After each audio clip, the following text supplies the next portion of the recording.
మీరు కూడా చెప్తున్నారా?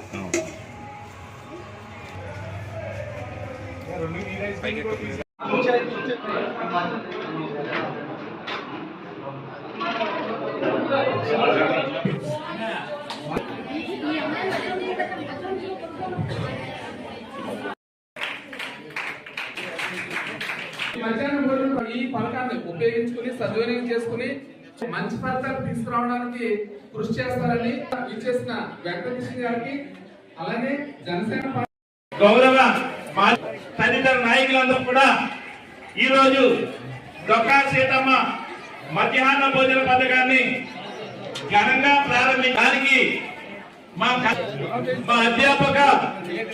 అధ్యాపకేతర ప్రత్యేకమైనటువంటి కృతజ్ఞతలు తెలియజేసుకుంటున్నాం. నాన్న అరే స్టూడెంట్స్ రండమ్మా, అమ్మాయిలు రావాలి, రాదా రండి రావాలి.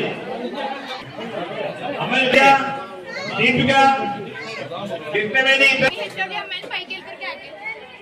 స్టూడెంట్స్ అందరూ లైన్ లో వచ్చేయాలి. బాయ్స్ గర్ల్స్ లైన్ లో నిలబడండి. అందరూ ఫిజిక్స్ ల్యాబ్ దగ్గరకు వచ్చేయాలి. అందరూ క్లాస్ రూమ్ లో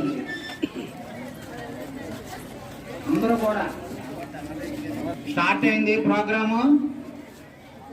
లంచ్ టైం అయింది. అందరు పిల్లల్ని ఇటువైపు కొంచెం మౌల్డ్ చేయాలి. అమ్మాయిలందరికీ సపరేట్ గా లైను ముందుకు వచ్చేయండి. లేదు అందరూ వచ్చేయాలి.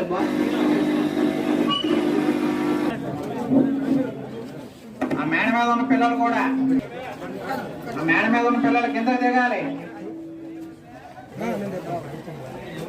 స్టాఫ్ అందరూ మన పిల్లలందరినీ క్లాస్ రూమ్ నుంచి అక్కడ రూమ్ నెంబర్ 3, 4 జనాలు